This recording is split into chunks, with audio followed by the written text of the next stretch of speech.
Hello and welcome back to Vet Talks. I wanted to talk a little bit about some of my missions.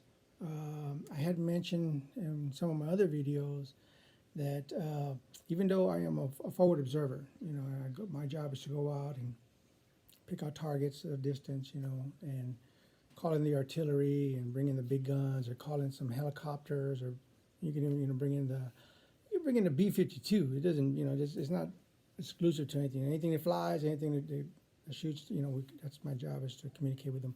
To include, we do train to talk to naval. We used to have battleships. You can call in battleship artillery, or you can call in. There's a number of things you can be used for. One of the things that they did was they want to use us as a quick reaction force. A quick reaction force is basically when the shit hits the fan and you need somebody to go out there really quick and just react. And I was used to being part of a quick reaction force because in the 82nd Airborne, that was part of our job. At any given time, anywhere in the world, we can jump in and fight a war within 18 hours. We'll be up in the air to go to that destination. Well, one of the things that they used us for was we worked with an intelligence agency. I'm not going to go into detail about who they are, but with that being said, we trained up. When they wanted us to go and do certain things, that's what we did. So one particular mission, there was intelligence had, hey, we're listening to these guys' phone calls and their cellular calls, and they're talking a lot of chatter about blowing up, forces, U.S. forces. So we want you to go in there, and we want you to go in and grab these guys. There's these 3 houses out in the desert. Everywhere is spread out, but in this desert area, there's these 3 houses that we want you to. That's where these guys are at. And so our job was basically to fly in. Right, you got to try and get the element of surprise. You don't want these guys seeing you coming from a distance. So we're going to fly in a helicopter, a Black Hawk helicopter, and we're going to hit the ground. And my job is I'm the first guy in there. And so they gave us like a little strip map, and they kind of showed us what houses these guys were making these phone calls from. So this is kind of like this is the real location of where they're most likely going to be at. So you're going to go in, you're anticipating a firefight, but you're trying to capture these guys. They want them alive, I guess, for intelligence and stuff like that. So we went in. Luckily, these guys just so happened to be outside, away from the houses. They were out in the field. So as soon as we go in, we're told to grab anybody who's 16 years up. You're going to grab them, and we're going to take them, and then they're going to take them out into the desert. And there's a place where they're grabbing all these people, and they're going to basically go through the process of processing them, interrogating, whatever it is they do. That's for them to figure out. But I got to go in there. I got to grab these guys. So we go in there, and my main focus is there's some guys out in the distance. So got my other guys going to get them. I got to hit these houses. So I'm going into these houses. I'm first man in. I'm going in, and I quickly realized that we are separated because these other guys are going towards those guys that are out in the field. My main focus is to hit these houses because, we got to clear these houses. You got to make sure the enemy's not in there, and we're looking for weapons. We're looking for whatever. So I go into these houses. I end up going with a couple guys into the first house. And as they start to clear that one, I move to the next house. And I'm quickly having to clear a couple of houses by myself. Go in there, and I'm looking for weapons. I'm looking for all kinds of stuff. There's these foot lockers, these metal foot lockers that they had. I'm looking for whatever that, intelligence, whatever. Bust open foot locker, full of money. Stuffed end to end money. Bust open the next one, full of money. But that's not what I'm there for. You know what I'm saying? That's not my intention. I ain't gonna go, worried about. I'm focused. When you basically go on a mission. You're focused on one thing, accomplishment of the mission. So we go in there. Luckily, these guys were totally caught off guard. So they didn't have a chance to get to their weapons. They didn't get a chance to stage in their houses.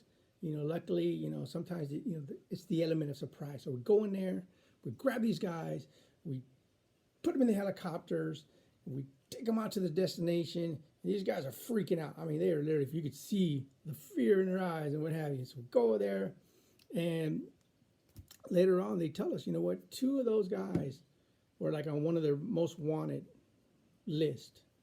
So it was great mission, great mission. Well, they got another mission. There's a guy. Okay, so we're not allowed to cross the Syrian border, right? Because in Syria, they have their forces on the border between Iraq and Syria, and there's been times where if you fly in a helicopter too close to the border, they'll shoot at you. They'll shoot. So we know we don't want to be too close to the border. But the bad guy that we're going after, he's like one of the main leaders. The bad guy we're going after, he's there on the border. He's like a football field away from the border. And what he ends up doing is, like, if they come for him, he'll just run across the border, or he'll go across the border. And so the intelligence that we had is, he's got his own personal bodyguards and all this other stuff. There's 2 houses. Going in there in the middle of the night, because the other one was daylight. You could see everything. This one, totally pitch black. We're going to go in there, and there's a factor of success or failure depending on how everything is executed. Because remember, the last guys, we totally caught them off guard, and we got so lucky on that one. And you're not always going to be able to get that lucky. This one here.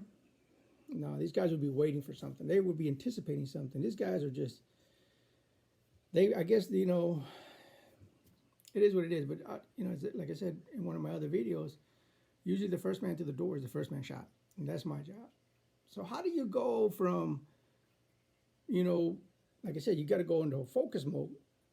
How do you go from, hey, I don't want to do this. That's a dangerous mission. Forget that. Heck no, you know what? I quit. I'm done. Self-preservation is what I'm looking for. But how do you go from self-preservation to, you know what?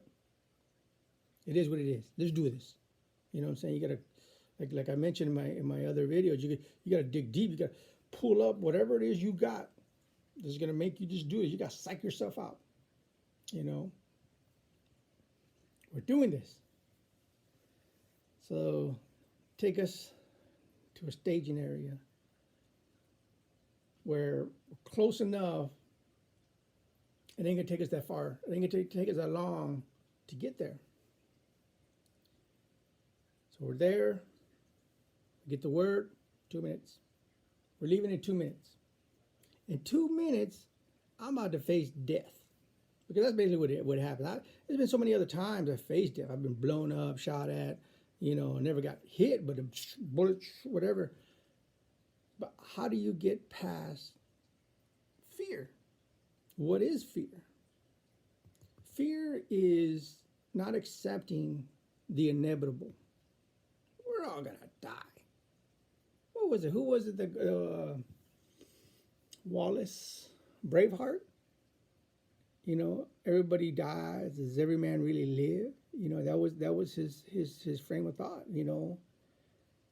And sometimes you have to get into that frame of thought of overcoming fear is acceptance that everybody's gonna die one day. It all depends on how you're gonna die. This is my job. It comes with the job that you may end up meeting your demise, your end, what have you. But that's what I signed up for. So we're 2 minutes out, getting ready to get on the helicopter, and then we get the word. They can't track them anymore. I think that would have been one of the most dangerous jobs I ever had to do. And one of the things is, like I said, mentally, I was prepared to meet whatever outcome there was. But in the 82nd Airborne and in the Army, depending on what kind of training you've been in, you learn how to. I'm not going to say they turn you into a killing machine or a robot or anything like that, but they teach you that you're doing this out of service to your country. You're laying your life on the line for the service of your country.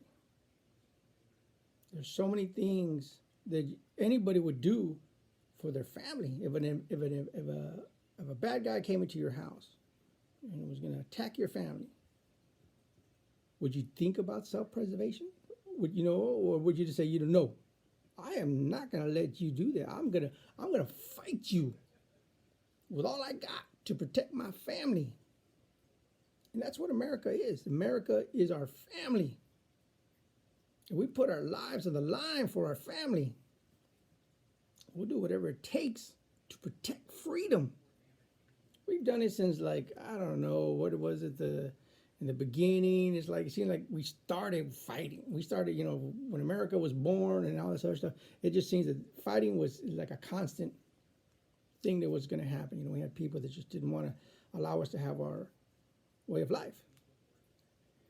And that's why they say freedom isn't free. People have paid the ultimate sacrifice to protect your freedom. It was a saying one time, sleep easy tonight, knowing that I will be out there defending freedom. And with that being said, I'll talk to y'all later.